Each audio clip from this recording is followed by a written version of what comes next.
Poesía La lengua revivida, Matilde Guiní de Barnatán, publicado en Aquí Jerusalén, número 88.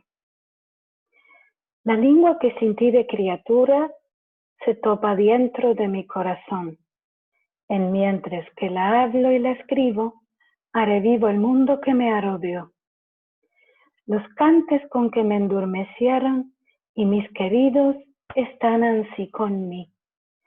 Es un hecho misterioso este deseo de recobrar, amar y revivir.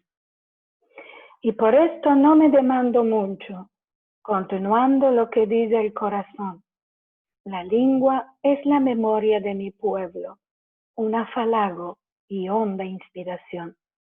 Así quiero exprimir los sentimientos y vivir el mundo en judeo-español. La lengua es la memoria de mi pueblo.